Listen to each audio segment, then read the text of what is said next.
बच्चों, हमारा थर्मोडायनेमिक्स वाला चैप्टर चल रहा था। आज हम उसमें सेकंड लॉ ऑफ थर्मोडायनेमिक्स पढ़ेंगे और सेकंड लॉ ऑफ थर्मोडायनेमिक्स के बाद में हम पढ़ेंगे कार्नोट साइकिल। तो नोट्स बना लीजिए एकदम अच्छी तरह से। Second law of thermodynamics, actually second law of thermodynamics से काफ़ी सारे स्टेटमेंट्स हैं अलग अलग। ये जो स्टेटमेंट्स हैं इनमें से दो जो है ना हमारे लिए इंपॉर्टेंट है। सेकंड लॉ ऑफ थर्मोडायनामिक्स, देखिए जी। तो देखो, सेकंड लॉ ऑफ थर्मोडायनामिक्स में सबसे पहला स्टेटमेंट जो है केल्विन प्लांक स्टेटमेंट है। Kelvin Planck statement,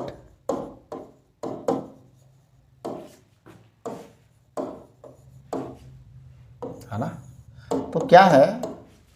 no process or no machine, no process or no machine is possible, no process or no machine is possible to convert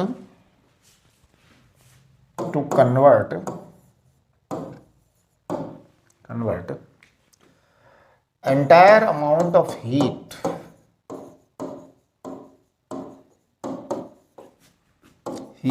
completely into mechanical work। ये possible नहीं है। completely into mechanical work,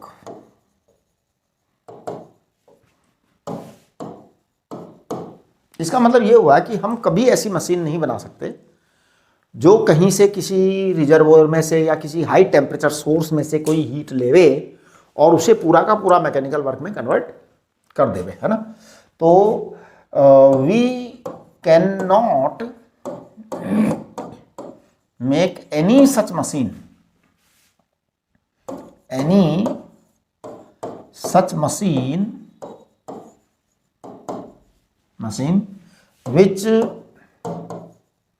which absorb or which takes heat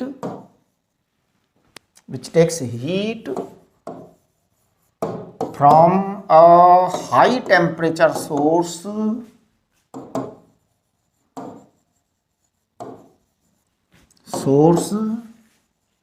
and to convert this heat energy into mechanical work completely. 100% कभी भी नहीं हो सकता, थोड़ा बहुत परसेंट हो सकता है कंप्लीटली, यानी कि किसी भी मशीन की एफिशिएंसी 100% नहीं हो सकती कंप्लीटली, समझ रहे हो। जैसे मान लो यहां पर कोई हाई टेम्परेचर का सोर्स है, बहुत high temperature, TH high temperature है। अब यहां पर कोई मशीन है तो ये TH हाई टेम्परेचर सोर्स में काफी सारी हीट है। हाई टेम्परेचर सोर्स यानी हीट है, इसमें से Q अमाउंट की हीट लेवे और इसमें से वर्क में कन्वर्ट करे। ये वर्क इक्वल टू Q हो जाए, ये इम्पॉसिबल है। नेवर पॉसिबल, यानी कि सारी की सारी हीट वर्क में कन्वर्ट हो जाए, ये पॉसिबल ही नहीं है। होगा क्या? W will be less than Q, यही पॉसिबल है। ये आपका सेकंड लॉ ऑफ थर्मोडायनामिक्स है। इसका जो सेकंड स्टेटमेंट है that is Clausius statement.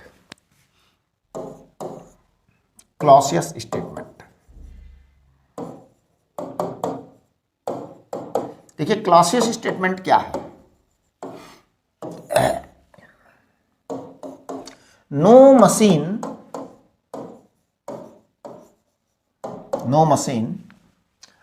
is possible to be made, no machine is possible to be made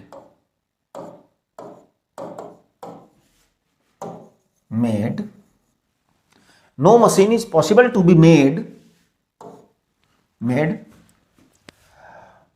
whose sole effect is to extract is to extract heat from low temperature body, low temperature body, and heat from low temperature body, and to transfer it to high temperature,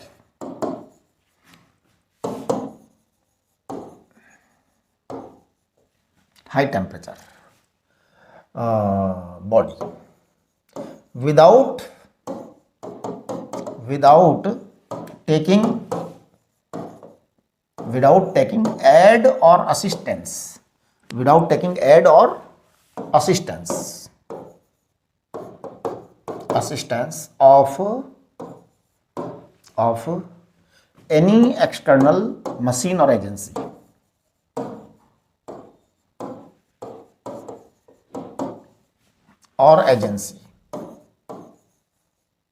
यानी कि जैसे मान लो ये एक temperature cool temperature है, cold ठंडा temperature है। अब इस ठंडे टेम्परेचर में से आप हीट निकालिए, क्यू हीट निकाल दिया। अब इस क्यू हीट को आप गर्म टेम्परेचर तक पहुंचा दो, गर्म से ठंडे तक तो पहुंचा सकते हो, लेकिन हाई टेम्परेचर पे पहुंचा दो और कोई मशीन की जरूरत ना हो, ऐसा संभव नहीं है। ऐसा करना है तो आपको मशीन जरूर चाहिए, कोई ना कोई तो आपको असिस्टेंस चाहिए, हेल्प चाहिए, ऐड चाहिए। बिना एडिशन के, बिना मतलब असिस्टेंस के ऐसा संभव नहीं है। तो देखिए दो लॉ, जो सेकंड लॉ ऑफ थर्मोडायनामिक्स है, इसके दोनों स्टेटमेंट्स को आप समझिए क्या कह रहे हैं। पहला वाला तो कह रहा है कि कभी ऐसा नहीं हो सकता कि आपके पास कोई हीट एनर्जी ली कहीं से और सारी की सारी 100% मैकेनिकल वर्क में कन्वर्ट हो जाए, कोई हीट लॉस ना हो, ऐसा संभव ही नहीं है। दूसरा इन्होंने कहा कि आप लो टेम्परेचर से कोई एनर्जी ले करके और आप हाई टेम्परेचर पे उसको ट्रांसफ़र करें और बिना किसी एडिशन के, बिना किसी असिस्टेंस के, बिना किसी एक्सटर्नल एजेंसी के ऐसा हो जाए, ये कभी ज़िंदगी में संभव नहीं है। ठीक है। अच्छा, अब ये जो सेकंड लॉ है, इस पर बेस्ड हम इसको प्रूव करेंगे, तो हम बात करेंगे प्रूफ ऑफ सेकंड लॉ। ठीक है ना। तो देखिए जी, proof of second law of thermodynamics, that is Carnot cycle और Carnot engine.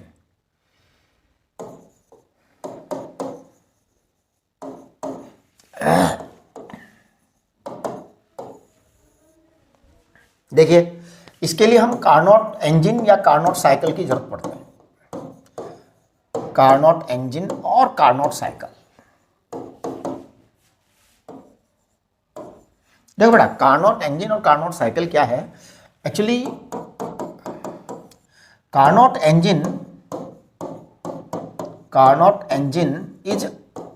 Is an ideal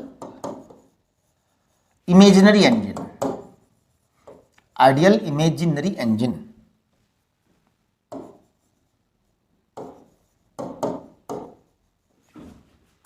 ideal imaginary engine. तो Carnot engine is an ideal imaginary engine. सच में ऐसा कुछ होता नहीं है। It is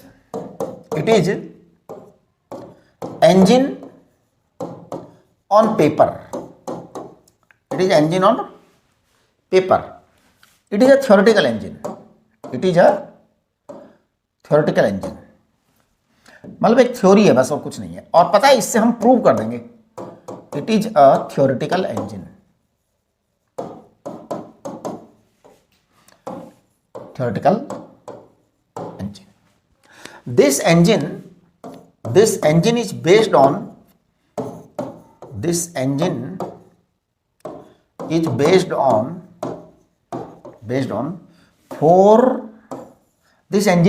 on four ideal thermodynamic cycles.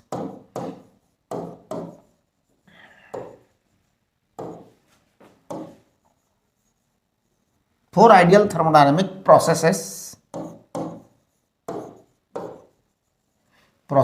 in order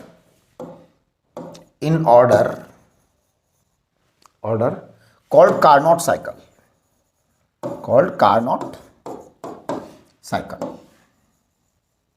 ठीक है।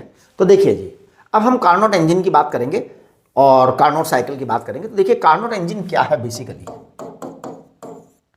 Carnot engine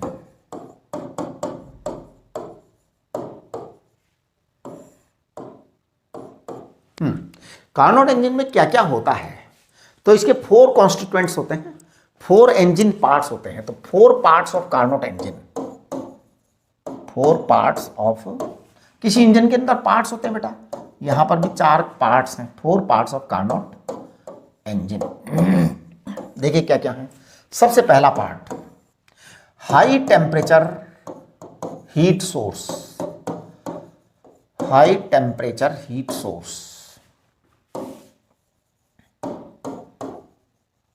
of, high temperature heat source of infinite capacity. ध्यान दीजिए, high temperature heat source of infinite capacity, यानी कि एक हीट सोर्स है जिसकी कैपेसिटी इनफाइनाइट है, उसका टेम्परेचर TH है, TH केल्विन, TH केल्विन, ये बेटा टेम्परेचर है उसका, और इसकी कैपेसिटी इनफाइनाइट है। इसकी जो हीट कैपेसिटी है वो इनफाइनाइट है। हीट कैपेसिटी इनफाइनाइट का मतलब क्या होता है? हीट कैपेसिटी इनफाइनाइट का मतलब है इसमें से आप कितनी ही हीट निकाले जाओ, इनफाइनाइट हीट निकाल लो तो भी इसका टेम्परेचर घटेगा नहीं। ऐसा संभव नहीं है, ऐसा हीट सोर्स कभी संभव नहीं है। लेकिन हम क्योंकि आइडियल बातें कर रहे हैं, तो हमारी सारी सोच भी आइडियल ही होगी। जो नहीं हो सकता इस दुनिया में वो हम सोचेंगे, क्या यही है कि जो इस दुनिया में संभव नहीं है वो सब हम सोचेंगे। तो high temperature heat source of infinite capacity इस दुनिया में कभी संभव नहीं है, लेकिन ये कार्नोट साइकिल का एक पार्ट है, कार्नोट इंजन का एक पार्ट है ना। तो ये तो है। अब इसको आप मान लीजिए इनफाइनाइट सोर्स है ना, इनफाइनाइट हीट सोर्स, खूब सारी हीट है जी, इसमें कभी खत्म ही नहीं होती इसकी हीट। ये बॉडी पार्ट नंबर 1 है। नंबर टू है वर्किंग गैस सब्सटेंस। एक मिनट।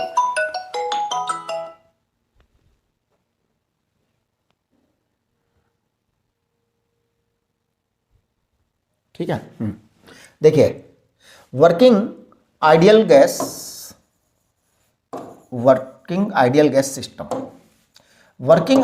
सिस्टम, यानी कि एक सिलेंडर पिस्टन अरेंजमेंट है, इसका पार्ट है इंजन का। सेकंड पार्ट वर्किंग सब्सटेंस, इसमें सिलेंडर लगा हुआ है, सिलेंडर में एक पिस्टन लगा हुआ है, पिस्टन को हम ठंडा कर सकते हैं, गर्म कर सकते हैं, ये मतलब गैस को गर्म ठंडा किया जा सकता है। इसके अंदर आइडियल गैस है बेटा। अब देखो बात यह है, ये सिलेंडर पिस्टन अरेंजमेंट है, और इस सिलेंडर पिस्टन अरेंजमेंट में भरा क्या है? आइडियल गैस, जो कि इस दुनिया में पाई नहीं जाती। कुछ नहीं मिलता जी, सब बेकार की बातें हैं। लेकिन ये बात इतनी जोरदार है जी, इससे एकदम क्लियर हो जाएगा आपको कि हाँ सच में जो सेकंड लॉ का स्टेटमेंट है वो कितना करेक्ट है। Working ideal gas system. Number three insulating stand.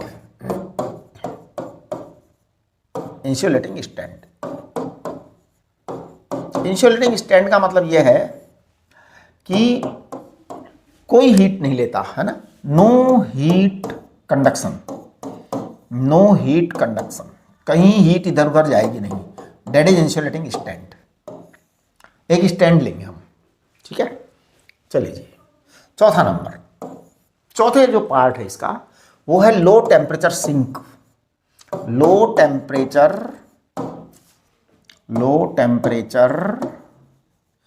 Heat sink of infinite capacity, ये भी इनफाइनाइट कैपेसिटी वाला है। लो टेम्परेचर हीट सिंक है बेटा। अब देखो लो टेम्परेचर हीट सिंक है ना, इसका मतलब है टी कूल टेम्परेचर है, और इसमें कितनी हीट दे दो आप, कभी गर्म ही नहीं होता। इसकी भी इनफाइनाइट कैपेसिटी है। इनफाइनाइट कैपेसिटी का मतलब होता है आप इसको खूब सारी हीट देते रहो घंटों बैठ करके, कोई असर नहीं पड़ेगा, गर्म होगा ही नहीं। हाँ, तो ये 4 टुकड़े हैं इंजन के। और अब हम बात करेंगे कार्नोट साइकिल की। ये तो हमने इंजन के 4 पार्ट्स की बात की, 4 कॉन्स्टिट्यूएंट्स की बात की कि these are 4 elements of engine, है ना। पार्ट्स की जगह आप एलिमेंट्स बोल सकते हैं, है ना। तो आप कह सकते हैं 4 elements of Carnot engine. Elements of Carnot engine, है ना। देखो elements of Carnot engine, elements of Carnot engine, ये हम बोलेंगे, राइट। चलिए अब हम जरा आगे बढ़ते हैं कि आपके कार्नोट साइकिल की बात करते हैं हम। चलिए जी, देखिए कार्नोट साइकिल, कार्नोट साइकिल कैसा होता है वो सुनिए। पीवी डायग्राम पे बना रहा हूं मैं साइकिल, क्योंकि इंडिकेटर डायग्राम होगा तो अच्छा रहेगा। PV diagram, pressure volume diagram, इसमें मैं एक साइक्लिक प्रोसेस बनाऊंगा पूरा का पूरा। देखिए मैं बना रहा हूं, सबसे पहले आइसोथर्मिक एक्सपेंशन, आइसोथर्मिक एक्सपेंशन के बाद एडियाबैटिक एक्सपेंशन, फिर आइसोथर्मिक कॉम्प्रेशन, फिर आइसोथर्मिक कॉम्प्रेशन के बाद में एडियाबैटिक कॉम्प्रेशन। ये हो गया जी, ये आपके 4 टुकड़े हो गए, 1 2 3 4 पॉइंट आ गए, है ना। सबसे पहला वाला जो पार्ट है जिसको हम स्टार्ट करेंगे 1 2 3 4, इसको हम कहते हैं प्रेशर P1 V1 T1, इसको हम कहते हैं पॉइंट P2 V2 T1, ध्यान दो। इसको हम कहते हैं P3 V3 T2, इसको हम कहते हैं P4 V4 T2, इसे P1 V1 T1 कहते हैं, राइट। तो देखिए सबसे पहला process, number 1 process, 4 processes of Carnot cycle, 4 processes of Carnot cycle. ये पूछा जाता है एग्जाम में पूछते हैं आपके school teacher, what are the 4 processes of Carnot cycle, तो आपको बताना होगा। सबसे पहला प्रोसेस है आइसोथर्मिक एक्सपेंशन, आइसोथर्मिक एक्सपेंशन। देखो मैं आइसोथर्मिक एक्सपेंशन जो है ना, इसको कह रहा हूं P1 V1 T1 to P2 V2 T1, ये आइसोथर्मिक एक्सपेंशन है, टेम्परेचर नहीं बदलेगा, तभी तो आइसोथर्मिक हुआ। नंबर 2 एडियाबैटिक एक्सपेंशन, अब की बार सब कुछ बदलेगा, एडियाबैटिक एक्सपेंशन में सब कुछ बदलता है साहब। एडियाबैटिक एक्सपेंशन में आपका ये होगा P2 V2 T1 to P3 V3 T2, ये एडियाबैटिक एक्सपेंशन हो गया। तीसरे नंबर की बात आएगी आइसोथर्मिक compression, आइसोथर्मिक compression,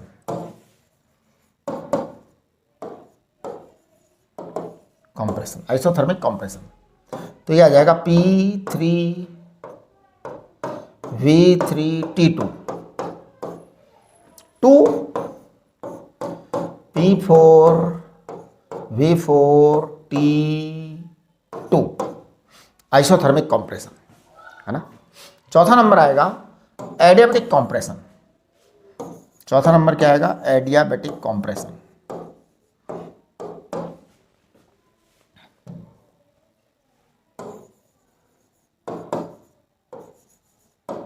adiabatic compression, adiabatic compression. अब एडियाबैटिक कॉम्प्रेशन में क्या होता है कि आपका P4 V4 T2, यहां से आपका आ जाता है P1 V1 T1, ये आ जाता है, ये आपका एडियाबैटिक कॉम्प्रेशन आ गया, करेक्ट। ये आपका कार्नोट साइकिल हो गया, एक साइकिल में कंप्लीट हो जाता है, यहां से यहां तक आइसोथर्मिक एक्सपेंशन, एडियाबैटिक एक्सपेंशन, आइसोथर्मिक कॉम्प्रेशन और एडियाबैटिक कॉम्प्रेशन, और लास्ट में वहीं आ जाता है साइकिल, यानी ये साइक्लिक प्रोसेस है पूरा का पूरा, ठीक है। चलिए अब हम बात करते हैं वर्किंग ऑफ कार्नोट इंजन, ठीक है जी, वर्किंग ऑफ कार्नोट इंजन।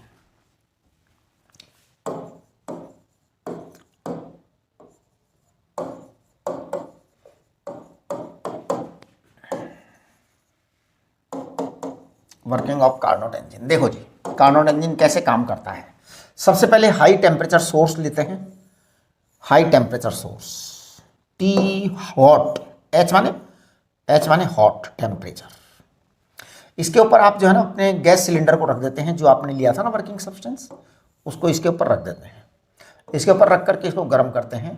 क्या करते हैं, इसको गर्म करते हैं। टेम्परेचर कांस्टेंट रहेगा क्योंकि इसके अंदर इनफाइनाइट हीट कैपेसिटी है।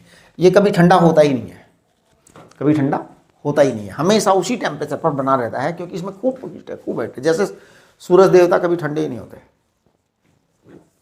वैसा हाल इसका है। ऐसा कभी होगा नहीं, ऐसा होता नहीं है कुछ भी, बस केवल हमने सोच लिया मन में कि इसका टेम्परेचर कांस्टेंट रहेगा, इसका टेम्परेचर कांस्टेंट रहेगा। इसका इनिशियल प्रेशर क्या था, P1 V1 T1, ये इनिशियल कंडीशन थी। फाइनल कंडीशन क्या हो गई, फाइनल कंडीशन हो गई P2 V2 T1, ये रहेगा। ये जो आपका आइसोथर्मिक एक्सपेंशन हुआ है, इसी it is first step, it is first step isothermal expansion. तो आइसोथर्मिक एक्सपेंशन में हम क्या करते हैं, आइसोथर्मिक एक्सपेंशन में हम ये करते हैं कि first of all we put the working substance और working system on the high temperature source. और आइसोथर्मिक एक्सपेंशन में हाई टेम्परेचर सोर्स पर उसको रखने के बाद में फिर उसको गर्म करते हैं इस स्टेज तक, P2 V2 तक। तो आपके देखिए डेल्टा W होता है इसके अंदर, क्या होता है, डेल्टा W होता है कितना, और डेल्टा W जो होता है इसमें NR T1 ln V2 upon V1 होता है। और आपको मैं बता दूं यही डेल्टा Q होता है, इसको हम कहते हैं Q1। This is actually heat absorbed और टेकन, हीट एब्जॉर्ब्ड और टेकन, यही बेटा, क्योंकि आइसोथर्मिक है तो DU 0 है, आइसोथर्मिक में DU 0 होता है, ये ध्यान रखना हमेशा, है ना। आइसोथर्मिक एक्सपेंशन हमेशा DU 0 होता है, जो डेल्टा W होता है वही डेल्टा Q होता है। और आइसोथर्मिक का जो वर्क डन होता है वो होता है NRT ln V2 upon V1, ये डेल्टा Q है, इसको Q1 कहते हैं। इट इज हीट एब्जॉर्ब्ड और taken from high temperature source.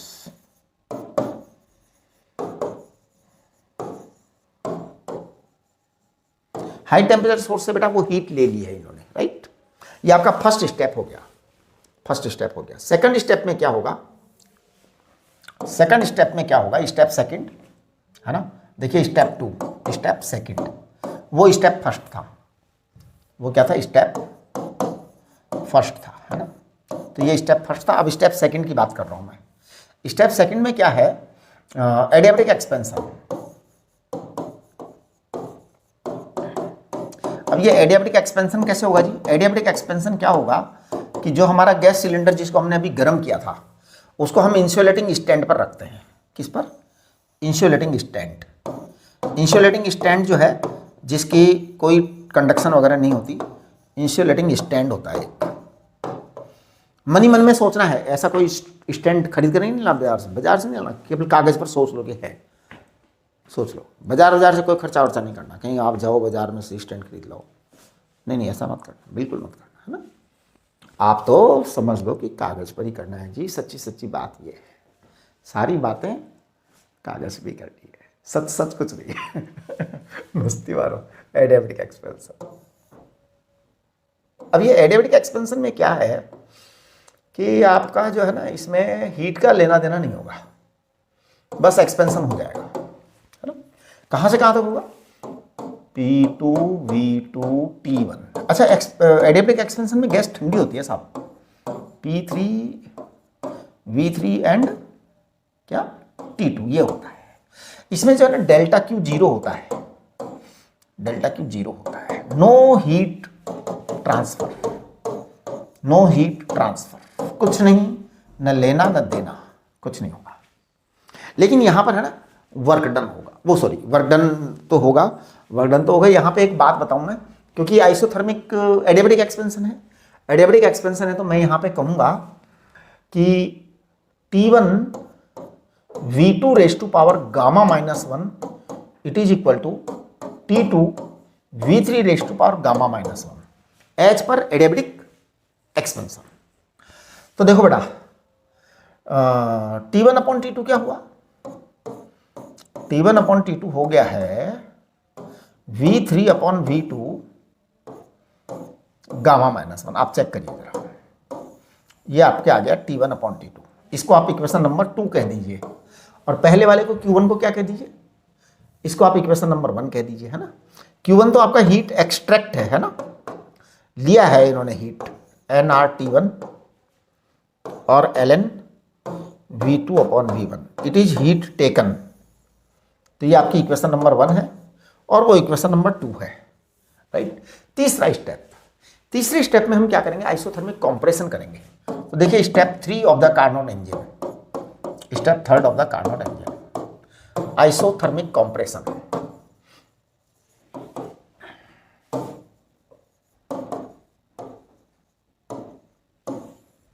आइसोथर्मिक compression. अच्छा, ये T1 है ना, ये TH है, ये TH है ना, इसी का नाम T1 है। यही टेम्परेचर T1 है साहब, हाई टेम्परेचर ही T1 है, राइट। ओके, अब हमारा टेम्परेचर T2 हो गया, जो कि कूल हो गया, जो कि क्या हो गया? कूल हो गया, है ना। हाँ, तो आइसोथर्मिक कंप्रेशन में क्या होगा कि आप जो है हीट सिंक पर रखेंगे TC यानी कूल टेम्परेचर, TC ठंडा टेम्परेचर, कूल टेम्परेचर, और ये T2 है, ये है ना सिंक है। This is low temperature sink, low temperature heat sink, low temperature sink बोलते हैं इसको, हीट सिंक। इसमें हीट जो है बह जाती है, सिंक यानी बह जाना, हीट को बहा देंगे, हीट को बहा देंगे। तो देखिए कैसे करते हैं कि ये आपका जो है ना वो था गैस सिस्टम, इसको कंप्रेस करेंगे। कंप्रेस कहाँ से कहाँ तक करेंगे? कंप्रेस करेंगे इसको P3V3T2 से P4V4T2 तक, ये कंप्रेशन होगा, ये कंप्रेशन होगा। अब कंप्रेशन होगा तो यहाँ पर आपकी डेल्टा W आएगा। तो डेल्टा W क्या आएगा? nRT2 and ln V4 upon V3। ये एक्चुअल में डेल्टा Q आएगा, है ना, और डेल्टा Q इसको कहेंगे Q2। And this Q2 is what? Q2 is heat ejected और लॉस्ट, हीट इजेक्टेड और lost to the heat sink, to the heat sink at low temperature, low temperature पर बेटा हीट सिंक है, तो वो काम कर देते हैं आप, राइट। ये Q2 आ जाएगा। अच्छा, जैसे ये Q2 आ जाएगा तो ये हीट इजेक्टेड और lost to the heat sink at low temperature, तो ये लॉस्ट हो जाएगा हीट। अच्छा, अब हम चौथे स्टेप की बात करेंगे। स्टेप 4 में वापस गैस अपनी पोजीशन पे पहुंच जाएगी, पुरानी वाली पोजीशन पर, और वो होगा हमारा एडियाबेटिक कंप्रेशन।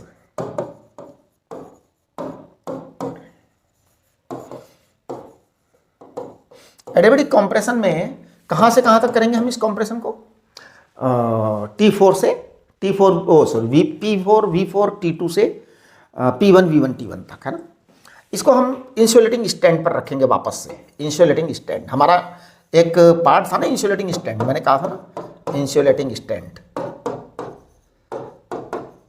इसके ऊपर इसको रखेंगे हमारे वर्किंग सब्सटेंस को, और फिर इसको क्या करेंगे? हम कंप्रेशन करेंगे, इसका वॉल्यूम घटाएंगे, और क्या करेंगे वॉल्यूम घटा करके? P4 V4 T2 to P1 V1 T1, ऐसा करेंगे हम। जब ऐसा करेंगे तो देखो आपका डेल्टा Q तो 0 आएगा, कुछ आएगा ही नहीं इसमें, और हम कहेंगे T1 V1 raise to power gamma minus 1 बराबर T2 V2 raise to power gamma minus 1। Check करिए आप, T2 V4, आजकल V4 है भैया, यहाँ पर V4 है, T2 V4, ठीक है ना। अब आप देखो T1 अपॉन T2 क्या आ जाएगा? T1 अपॉन T2 आ जाएगा आपका V4 upon V1 gamma minus 1। ये आपका T1 अपॉन T2 आ गया। ये आपका इक्वेशन नंबर 4 आ गया। ध्यान दीजिए, ये आपका इक्वेशन नंबर 3 था, Q2 जो था ना, ये आपका Q2 ये था nRT2 ln V4 upon V3। बेटा ये इक्वेशन नंबर आपका 3 था। अब आप देखिए हमारे सामने जो रिजल्ट आए हैं ना, उनमें से मैं अगर इक्वेशन नंबर 2 और इक्वेशन नंबर 4 को इक्वेट करना चाहूँ तो बड़ा जोरदार रिजल्ट आता है। इक्वेटिंग इक्वेशन नंबर 2 एंड 4, तो देखिए जस्ट इक्वेटिंग या just comparing equation number 1 and 4, equation number 2 and 4, just comparing equation 2 and 4 कितना आएगा बताओ।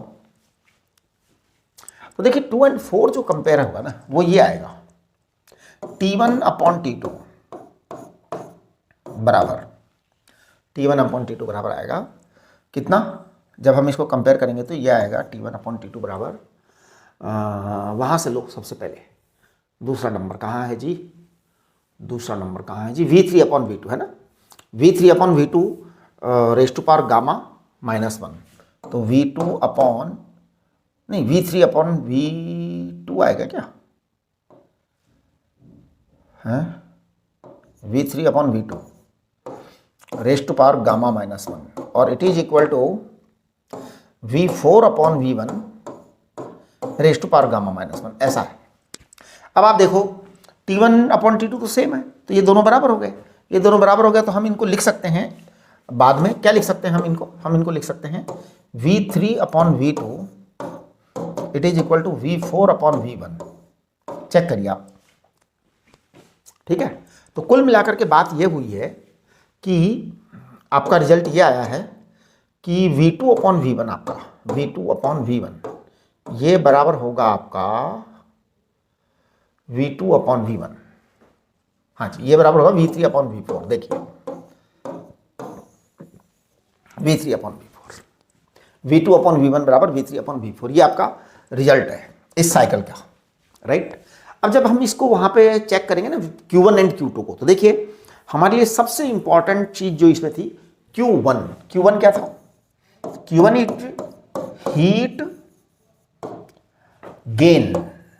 Heat gain from high temperature source,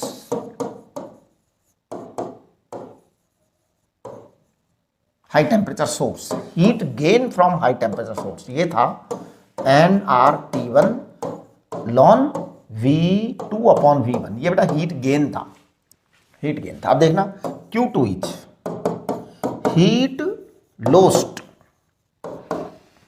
heat lost to the low temperature sink. ये बड़ी एक important बात है, गेन करोगे हाई से गेन करोगे और लॉस्ट किसको करोगे, लो को। ये तो होता ही है यार, ये तो जिंदगी का नियम है भैया। अरे यार जिसके पास माल होगा उसी से तो लोगे, नहीं होगा किससे लोगे, और कमजोर को दोगे। तो सेठ जी तनख्वाह देते हैं ना किसको, गरीब को, तो गरीब है उसको लॉस्ट करोगे आप हीट, है ना, heat lost to the low temperature sink, low temperature heat sink, heat का सिंक है ये। और ये आएगा nRT2 ln ऑफ, भैया देखना इधर से, V4 अपॉन V3 था क्या, V4 अपॉन V3 था, मेरे को ऐसा ध्यान है, एक बार देख लो जरा। Q2 क्या था, Q2, अरे भाई Q2 क्या था, अरे बाबा रे Q2 क्या था, V4 अपॉन V3 था, हाँ V4 अपॉन V3 था Q2, V4 अपॉन V3 था Q2, ठीक है ना। ये लॉस था। अब देखो आप, मैं इसको यहाँ पे रीराइट कर रहा हूँ और आप जरा चेक करना मेरे लिखने के तरीके को। देखना मैं एक घोटाला करने जा रहा हूँ, ऐसे घोटाला इसको देख करके करूँगा। मेरी नज़रें यहाँ हैं,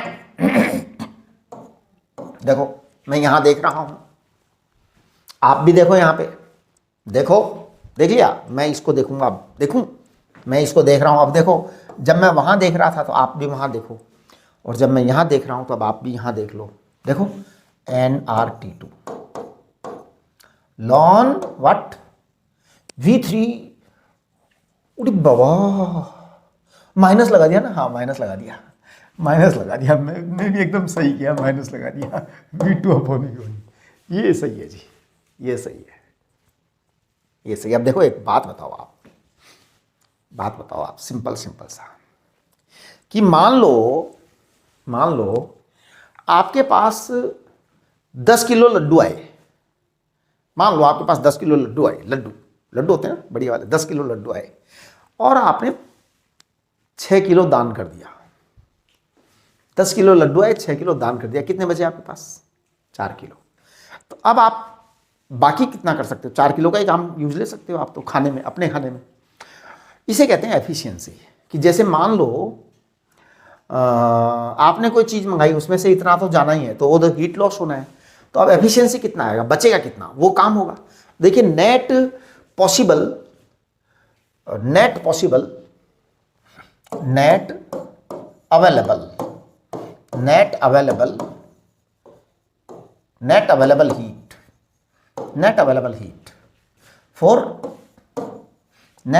heat for constructive use or for work। ध्यान दो, net available heat for constructive use और वर्क। किसी प्रकार के यूज के लिए आपके पास नेट अवेलेबल हीट कितनी है? तो नेट अवेलेबल हीट है आपकी Q1 कितनी थी? Q1 थी और Q2, दोनों को मैं ऐड कर रहा हूँ। एक्चुअल में पता है क्या ऐड क्यों कर रहा हूँ मैं? क्योंकि एक्चुअल में ये नेगेटिव है फंडामेंटली, है ना। तो अब इसको अपन ऐड करें या मतलब इसको सब्ट्रैक्ट करें, एक्चुअल में इसका मतलब क्या है कि हमें डिफरेंस निकालना है। आप देखो एक छोटा सा आपको मैं वो बता रहा हूँ। ये यहाँ किसका साइन लगाया हमने?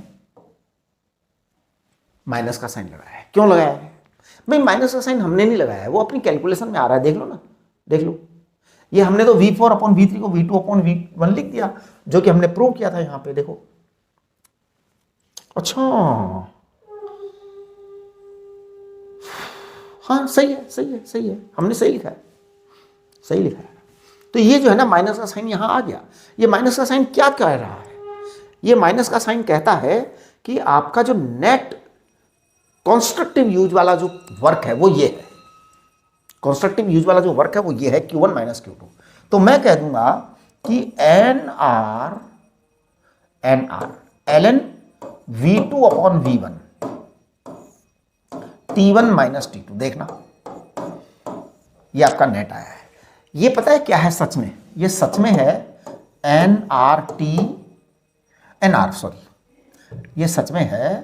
ये सच में है NR ln of V2/V1 and what? T hot - T cold, ठंडा। ये है एक्चुअल में, और ये आपके पास नेट वर्क है। And this is the maximum possible amount. This is the maximum possible amount of work भाई। हाँ जी, this is the maximum possible amount of work for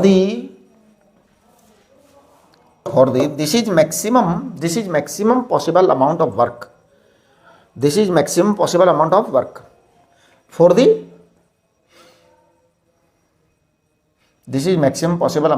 for the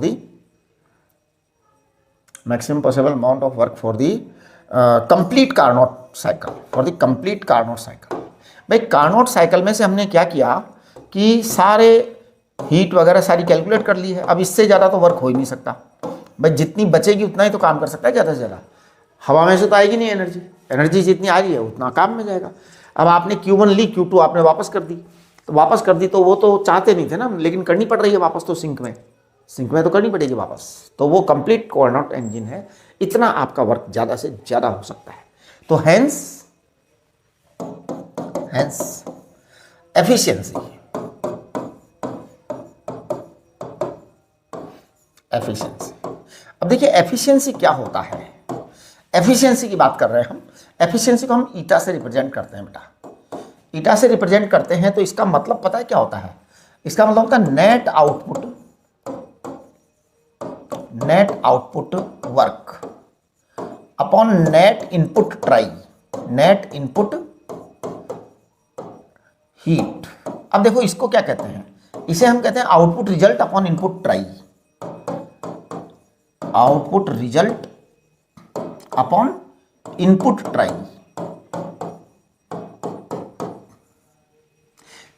प्रयत्न किया कितना और रिजल्ट आया कितना, है ना।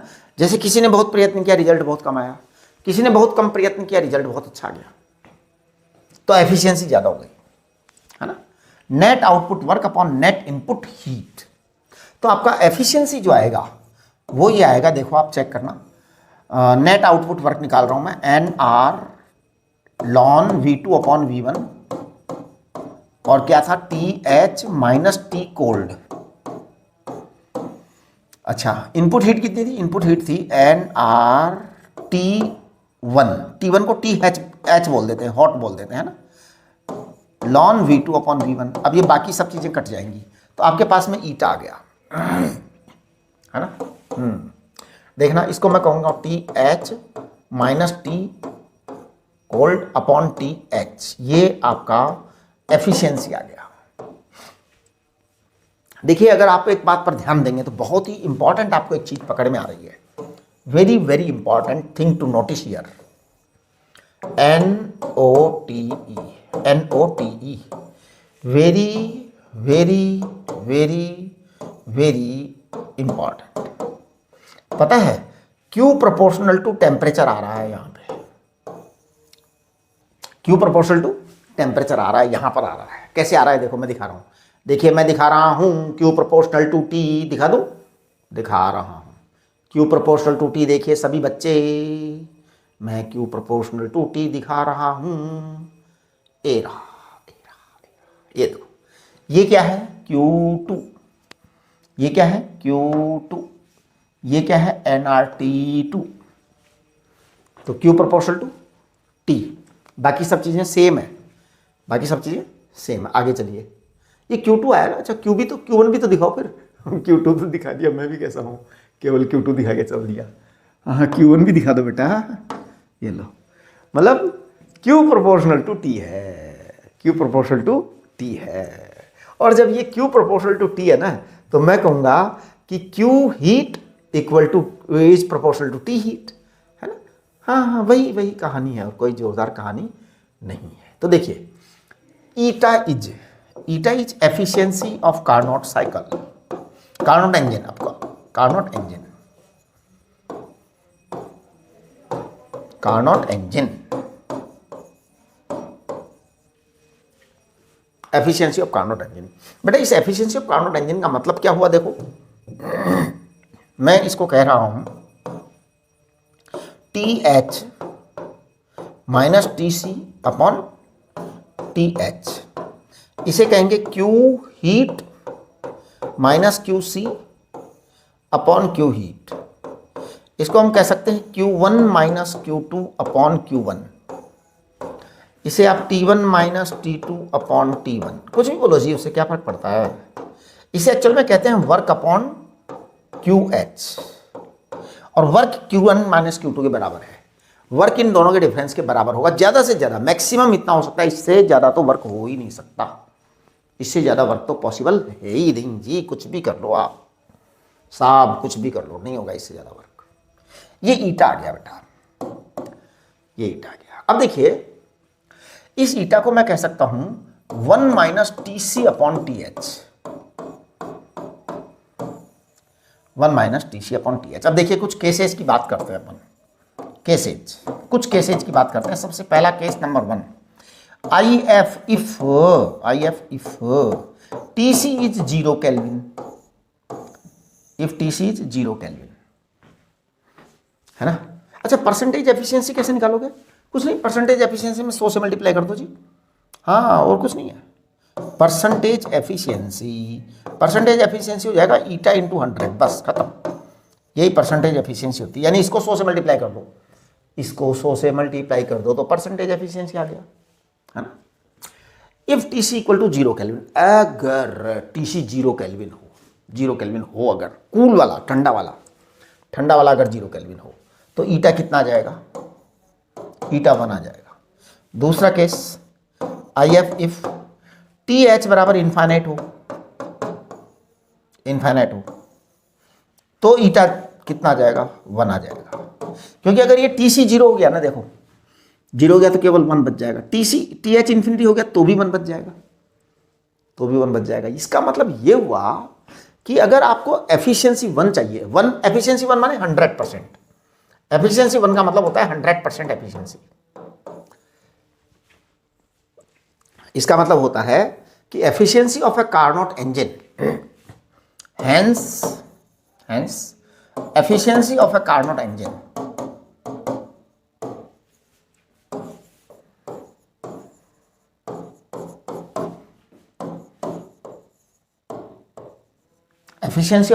engine efficiency of a Carnot engine will be 100%.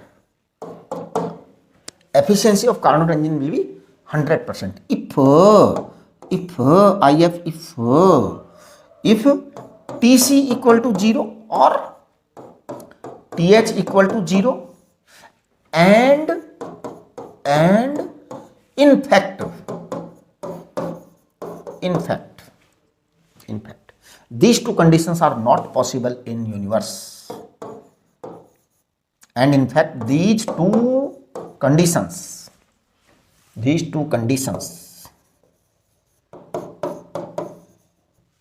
can never be attained.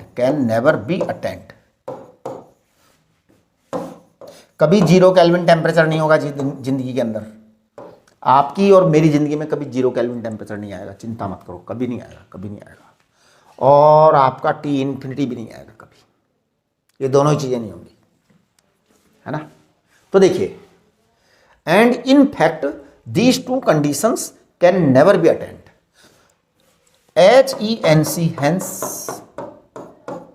Hence efficiency of Carnot engine cannot be 1. Carnot engine cannot be 100%.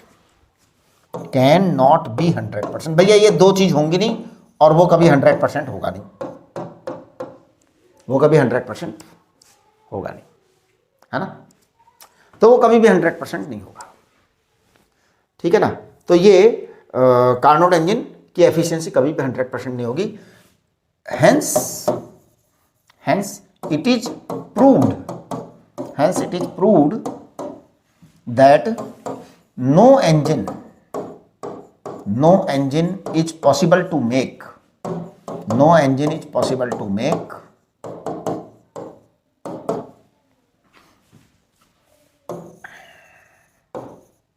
which can convert entire heat energy into mechanical work. ये possible ही नहीं है।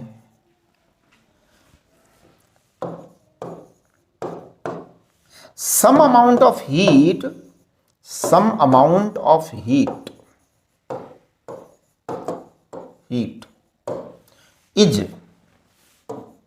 is necessarily must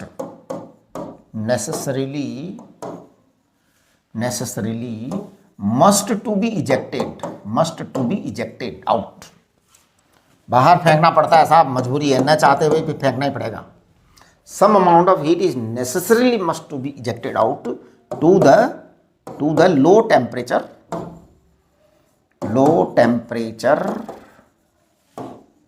heat sink. कुछ तो जाएगा ही waste, बस ये waste जा रहा है, यही प्रॉब्लम है। हम चाहते नहीं है जरा सा वेस्ट जाए, हम चाहते हैं पूरा का पूरा आ जाए, जबकि जाएगा, क्योंकि ये कंफर्म हो गया, क्योंकि इसको तो TC 0 नहीं होना है ना, TC 0 होना ही नहीं है। कूल टेम्परेचर जो है ठंडा वाला 0 नहीं होना है ना। अब देखिए, आप कुछ बातें हम आपको बता दें। ईटा इक्वल टू हमने आपको पढ़ाया 1 - TC/TH।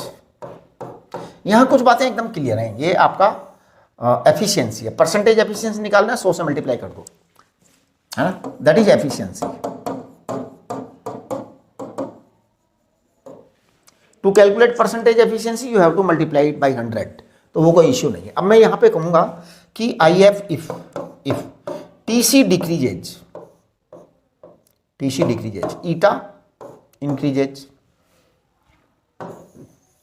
TC decreases eta increases, TC increases eta decreases, TH increases eta increases, है ना, टीएच डिक्रीजेज ईटा डिक्रीजेज। अब ईटा के लिए आपको एक चीज और याद रखनी चाहिए, क्योंकि हमने कहा क्यू प्रोपोर्शनल टू टी, अभी भी कहा ना थोड़ी देर पहले, तो ईटा के लिए आपको ये वाली चीज भी याद रखनी चाहिए, 1 minus Q C upon Q H. Q C का मतलब है heat thrown to cold temperature, low temperature, और heat taken from the high temperature, ये भी आपको याद रखना चाहिए। ये सब चीजें आपकी हो गई। तो ये आपका second law of thermodynamics prove हो गया ना। कार्नोट इंजन बन गया। कार्नोट इंजन की एफिशिएंसी कभी 100% नहीं हो सकती। इसका मतलब entire amount of the heat can never be converted into the mechanical work, as the entire amount of heat can never be converted into the mechanical work, so Carnot engine is not possible at all. So possible ही नहीं है। चलिए ठीक है ना। चलो अब हमने ये कर दिया, तो इसके बाद में अब हमारा एक छोटा सा टॉपिक बच गया है, रेफ्रिजरेटर एंड वो क्या बोलते हैं, हीट पंप, है ना। हालांकि हीट पंप आपके सिलेबस में नहीं है, लेकिन ये आपके बोर्ड के 11th क्लास के सिलेबस में नहीं है, लेकिन ये एडवांस वाले पूछ लेते हैं कभी कभी। एडवांस वालों का तो भरोसा नहीं है, ये थोड़ा सा एनक्रोच कर जाते हैं। ठीक है, तो मैं आपको जो है ना रेफ्रिजरेटर पढ़ाऊंगा और हीट पंप पढ़ाऊंगा और थोड़ी सी डेफिनेशन समझा देंगे एंट्रोपी एंथैल्पी वगैरह की। बस इसके साथ ही आपका ये चैप्टर समाप्त हो गया। एक तो टेक्निकली तो आपका चैप्टर आज ही समाप्त हो गया, तो ये आपका थर्मोडायनेमिक्स का चैप्टर खत्म हो गया है। अब एक छोटा सा लेक्चर आएगा जो कि लेकिन वो आउट ऑफ बाउंड्री आएगा, लेकिन वो बहुत इंपॉर्टेंट होता है, सवाल तो आते ही हैं। चलिए ठीक है, तो नमस्ते। आज की इसको कंप्लीट करिए।